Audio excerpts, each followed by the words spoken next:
Now guys, 8th July. See, goods of rupees 15,000 sold to Mahindra on cash. नाम लिखा हुआ है लेकिन on cash भी लिखा हुआ है, मतलब this is a cash transaction at 10% trade discount and 10% cash discount. 15,000 के गुड्स थे लेकिन 10% ट्रेड डिस्काउंट माइनस करने के बाद वाला अमाउंट ही कंसीडर किया जाता है. मतलब गाइस हमने महिंद्रा को 13,500 के गुड्स बेचे, 10% ट्रेड डिस्काउंट माइनस करोगे तो 13,500 के गुड्स आएंगे. ठीक है, तो सबसे पहले गुड्स की कीमत कितनी है, गुड्स हमने कितने के बेचे, 15,000 के थे भूल जाओ. 10% ट्रेड डिस्काउंट माइनस करने के बाद वो गुड्स कितने के हैं, वो गुड्स की एक्चुअल कीमत है. ठीक है, 13,500 में हमने बेची. और गाइस हम लोग सामने 10% कैश डिस्काउंट भी दे रहे हैं क्योंकि ये कैश ट्रांजैक्शन है, मतलब 13,500 पूरा नहीं आता है, उसमें से भी डिस्काउंट दिया जाएगा. सो गाइस यहाँ पे क्या हो रहा है, देखो हमने कैश पे बेचे. ठीक है, सो कैश आ रहा है, कैश अकाउंट डेबिट, लेकिन हमने डिस्काउंट भी दिया, so discount account debit to sales. हमने गाइस गुड्स एक्चुअली बेचे कितने के, 13,500 के. 13,500 में से आपने 13,500 आपके पास नहीं आता, सामने वाला बंदा 13,500 देने के लिए रेडी था, लेकिन क्योंकि ये कैश ट्रांजैक्शन है तो आपने और भी 10% उसको डिस्काउंट दिया. देखो गुड्स जो गए उसकी कीमत तो 13,500 ही है, लेकिन क्योंकि वो कैश दे रहा है आप और भी 10% उसको डिस्काउंट दे रहे हो. तो गाइस यहां पे 1350 का आप उसको डिस्काउंट दे रहे हो. ठीक है, सो 13,500 में से 1350 माइनस कर देंगे,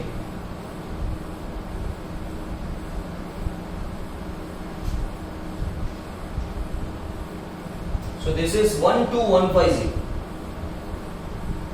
ठीक है, कितना अमाउंट आ गया, 12,150. हमने महिंद्रा को कैश में 15,000 के गुड्स थे लेकिन 10% डिस्काउंट पे बेचे, मतलब 13,500 के बेचे. अब 13,500 क्योंकि ये कैश ट्रांजैक्शन है तो आप उसको कैश डिस्काउंट भी दोगे. गुड्स जो गए वो 13,500, लेकिन जो पैसा आया 13,500 नहीं आया, आपने उसके ऊपर भी उसको 10% डिस्काउंट दिया.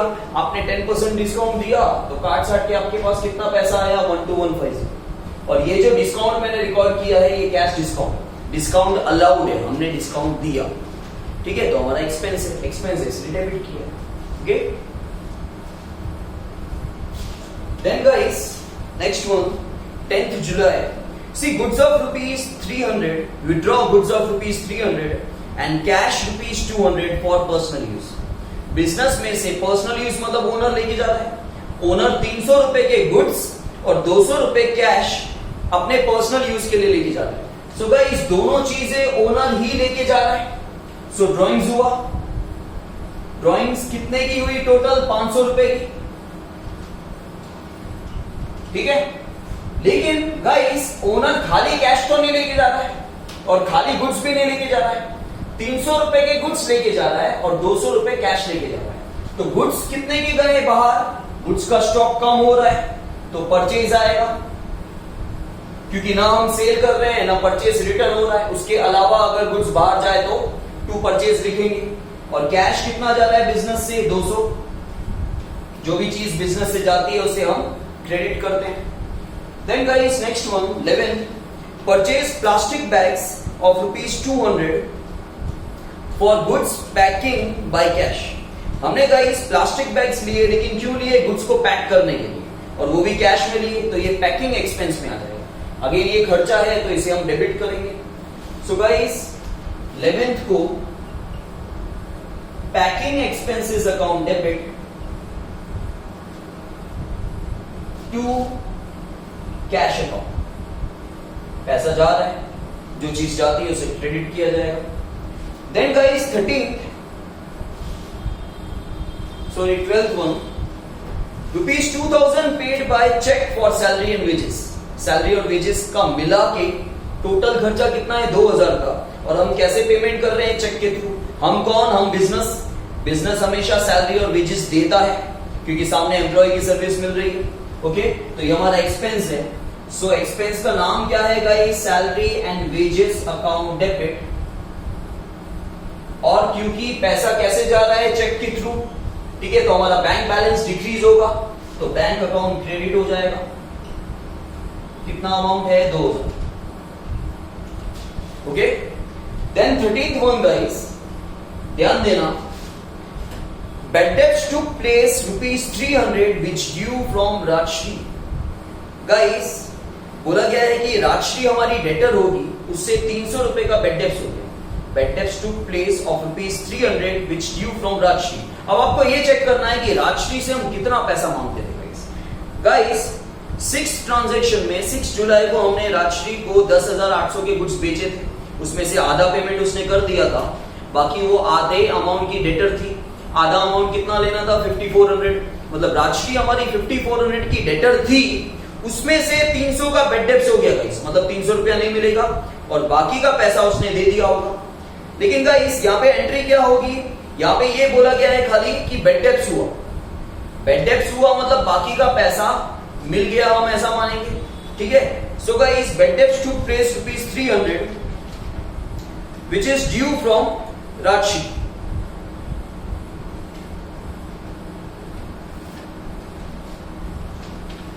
Transaction number 13. Okay, so guys Rajshree से हम टोटल पैसा कितना मांगते थे 5400. 5400 की वो हमारी डेटर थी, राइट. उसमें से 300 का बेड डेप्स हुआ, मतलब वो बाकी का पैसा हमें दे देंगे. So guys cash account debit 5100, bad debts account debit 300.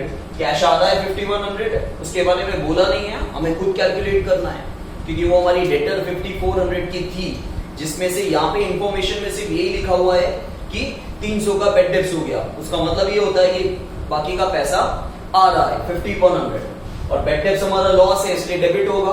और गाइस राजश्री का टोटल सेटलमेंट हो गया. ठीक है, उसके अकाउंट्स का टोटल सेटलमेंट हो गया. 5400 रुपीज हम उससे मांगते थे, वो हमारी डेटर थी, लेकिन 5100 आ रहा है और 300 रुपया नहीं आएगा. 5400 का हिसाब किताब पूरा. ठीक है, तो 2 यहां पे आ जाएगा राजश्री. राजश्री नाम की डेटर कैंसिल हो जाएगी. और कितने अमाउंट से, जितने अमाउंट की डेटर थी, 5400 की डेटर बनी थी, 5400 से कैंसिल हो रही है क्योंकि 5400 का हिसाब किताब पूरा, that is 5400. Okay, then guys due to additional requirement of funds 12% loan of rupees 25,000 obtained from Axis bank. अब ध्यान देना गाइस, अगर आप किसी बैंक से लोन ले रहे हो तो bank account debit to loan account लिखोगे, क्योंकि बैंक जब कभी आपको पैसा देती है, लोन देती है, तो वो आपके बैंक अकाउंट में डालती है, तो आपका बैंक बैलेंस इंक्रीज हो जाता है और लोन तो आपकी लायबिलिटी है. लेकिन आप किसी फ्रेंड से या रिलेटिव से लोन ले रहे हो और कुछ भी नहीं लिखा हुआ है, तो आप cash account debit to loan account लिखोगे, क्योंकि वो लोग आपको कैश देते हैं. So cash account debit to loan account.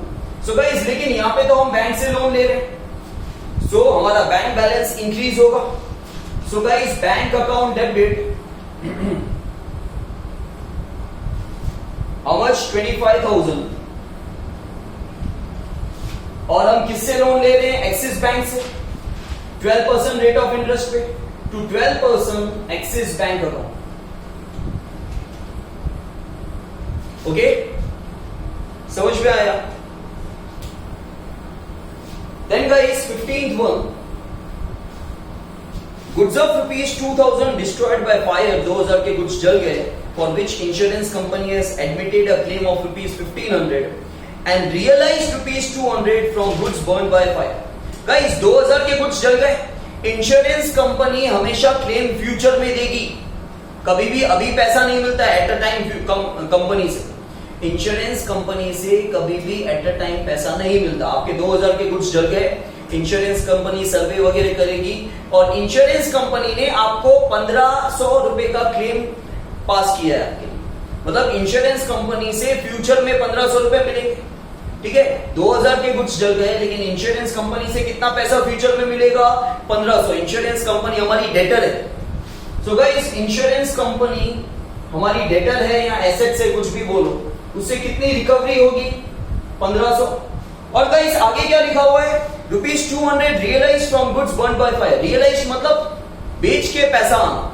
Accounts में रियलाइज का मतलब होता है बेच के पैसा आना।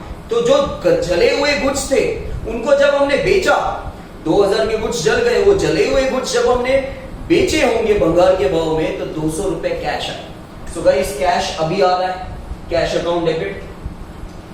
अब गाइस 2000 के गुड्स जल गए लेकिन उसमें से 1700 की रिकवरी हो जाएगी, 1500 इंश्योरेंस कंपनी देगा और 200 रुपए आ रहे हैं, ठीक है। तो लॉस कितने का हुआ? सिर्फ 300 रुपए का। So guys loss by fire account debit 300। Okay, loss कितने का हुआ? बाकी 300 का, क्योंकि 300 की रिकवरी नहीं हो रही है। 2000 के कुछ जल गए, उसमें से 1700 की रिकवरी हो रही है। हमेशा पहले ये चेक करने का कि कितने की रिकवरी हो रही है।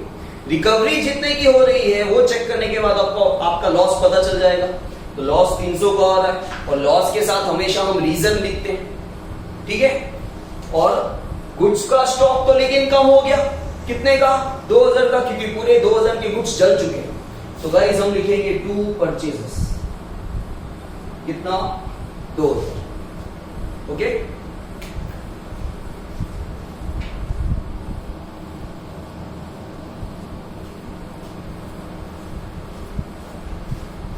Now guys next one 16th, ध्यान देना।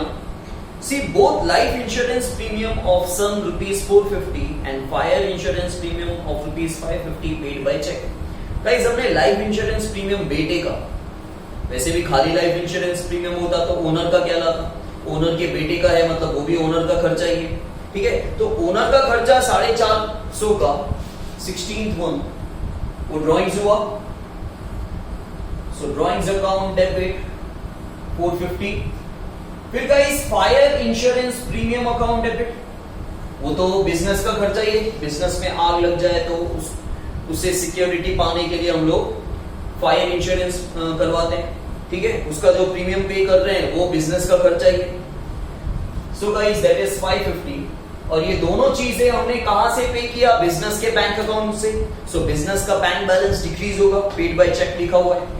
तो जब कभी बिजनेस का बैंक बैलेंस डिक्रीज होता है तो हम क्या लिखते हैं? To bank account, that is 1000। Okay, then guys next one 18th, Nirma company gave 30 number of soaps free of cost as a sample which are sold for ₹250। Guys हमको Nirma company ने कुछ soap 30 soaps as a sample दिए होंगे free में। Actually practical life में जो sample किसी भी रिटेलर को मिलता है वो बेचने के लिए नहीं होता गाइस, वो कस्टमर को फ्री में देने के लिए होता है। लेकिन यहाँ पे हमने क्या किया, हमको जो सैंपल आए थे हमने वो 250 रुपए में बेच दी, ठीक है। तो हमने यहाँ पे जो सैंपल आए थे वो क्या किया? हमने बेच दिए। सो कैश आया, cash account debit to sales account, ठीक है। कितना? 250 rupees. Okay, then guys 20 received ₹100 from Rajshri for bad debts written off। So guys यहां पे क्या हो रहा है कि राजश्री से हमें 100 रुपए मिल रहे हैं, ठीक है। राजश्री से गाइस 300 रुपए का बेड डेप्स हो गया था, ठीक है। राजश्री से 300 रुपए का बेड डेप्स हो गया था, उसमें से 100 रुपए हमको वापस मिल रहे हैं, ठीक है। मतलब बेड डेप्स रिकवरी हो रही है। सो गाइस कौन सी डेट को? 20 डेट को। सो कैश आ रहा है, cash account debit to guys bad debts recovered. Bad debts recovered हमारी इनकम है, कितना? 100 रुपीज। अभी भी देखा जाए तो 200 रुपए का बेड डेप्स है हमारा, क्योंकि 300 का बेड डेप्स हुआ था, उसमें से 100 की रिकवरी हो गई, ओके। और जब कभी बेड डेप्स रिकवर्ड होता है तो cash account debit to debtor का नाम नहीं आता, to bad debts recovered. Bad debts recovered हमारी इनकम है, क्योंकि जब बेड डेप्स की एंट्री की थी हमने तब हमने हमारा डेटर कैंसिल कर दिया, तो अब दोबारा कैंसिल नहीं हो सकता, ओके। देन गाइस 25th को axis bank has charge loan interest of ₹250। Guys यहां पे क्या हो रहा है कि एक्सिस बैंक जो है हमसे हमने लोन लिया था 25,000 का, ठीक है। तो वो लोन का इंटरेस्ट ले रहा है कितना? 250 रुपए। तो इंटरेस्ट हमारे लिए एक्सपेंस हुआ। सो सो गाइस 25th को interest on loan account debit, ये हमारा एक्सपेंस का नाम है, ठीक है। और क्योंकि बैंक ले रही है तो बैंक डायरेक्टली हमारे अकाउंट में से पैसा निकाल लेती है, ठीक है। इसको ऑटो डेबिट बोलते हैं कि बैंक ऑटोमेटिकली क्या करती है, हमारे अकाउंट में से डायरेक्टली पैसा निकालती है। बैंक कोई भी अगर कस्टमर से चार्ज लेती है तो ज्यादातर बैंक ऐसा ही करती है, तो कि वो हमारे अकाउंट में से पैसा निकालती है, मतलब हमारे अकाउंट को क्या कर देती है, डेबिट कर देती है। तो हमारा बैंक बैलेंस क्या हो जाता है, डिक्रीज हो जाता है। So guys to bank account that is 250 rupees. Okay, then guys 28th paid rupees 2000 for painting work of personal building and rupees 1000 for painting work of shop मतलब business. guys 2000 रुपए यहाँ पे पे किए हैं पर्सनल बिल्डिंग को paint करने के लिए, मतलब पर्सनल बिल्डिंग मतलब ओनर का खुद का घर, तो वो तो ड्राइंग्स हो गया। So guys drawings account debit 2000, okay. लेकिन दूसरा जो है वो पेंटिंग एक्सपेंस में आ जाएगा, या पेंटिंग एंड रिपेयरिंग एक्सपेंस आप लिख सकते हो, ठीक है। ये शॉप का एक्सपेंस है, या फिर आप शॉप एक्सपेंस भी लिख सकते हो तो भी चलेगा, दैट इज रुपीज 1000। और गाइस टोटल कैश बिजनेस से कितना जा रहा है, 3000 to cash account 3000, okay. Then guys last one 29, क्या लिखा हुआ है, paid internet connection deposit rupees 2000 by cheque. Guys हमेशा याद रखना, डिपॉजिट हमने किया है, डिपॉजिट हमेशा, डिपॉजिट अमाउंट हमेशा at the end of the time period. For example कि हमने कोई इंटरनेट कनेक्शन लिया है 1 साल के लिए और कनेक्शन वालों ने बोला कि आपको 2000 रुपए डिपॉजिट पे करने पड़ेंगे, तो गाइस जब टर्म पीरियड खत्म होगा, मतलब 1 साल जब खत्म होगा तो 1 साल के बाद आपको 2000 रुपए वापस दे देंगे। तो वो हमारी क्या हुई, एसेट्स हुई, क्योंकि डिपॉजिट का पैसा जो हम भरते हैं वो हमेशा हमको वापस मिलता है। डिपॉजिट का मतलब ही वो होता है, डिपॉजिट खर्चा नहीं होता है, ठीक है। अगर आपने पूरे साल में सही से अपना जो बिल आया वो पे किया, ठीक है, आपने सारे एक्सपेंसेस पे कर लिए, सारे बिल्स पे कर दिए, तो eight the end of the 1 year you will get back rupees 2000 from them, ठीक है। So guys internet connection deposit हमारा खर्चा नहीं, वो हमारी एसेट्स है। हम डेबिट तो करेंगे, देखो खर्चा होगा तो भी डेबिट ही करोगे और एसेट्स होगा तो भी डेबिट करोगे, लेकिन लॉजिक राइट होने चाहिए गाइस, वो हमारी एसेट्स है क्योंकि वो पैसा फ्यूचर में वापस मिलेगा। So internet connection deposit account debit, और हमने ये पैसा जो दिया वो कैसे दिया है, चेक के थ्रू, तो हमारा बैंक बैलेंस अभी डिक्रीज हो रहा है। अभी क्या हो रहा है वो आपको लिखना है, ये हमारी एसेट्स क्रिएट हो रही है अभी और पैसा जा रहा है, कितना, 2000, ओके, समझ में आया। तो गाइस ये सम आपको आज कंप्लीट करना है, जो मिक्स सम था पूरा।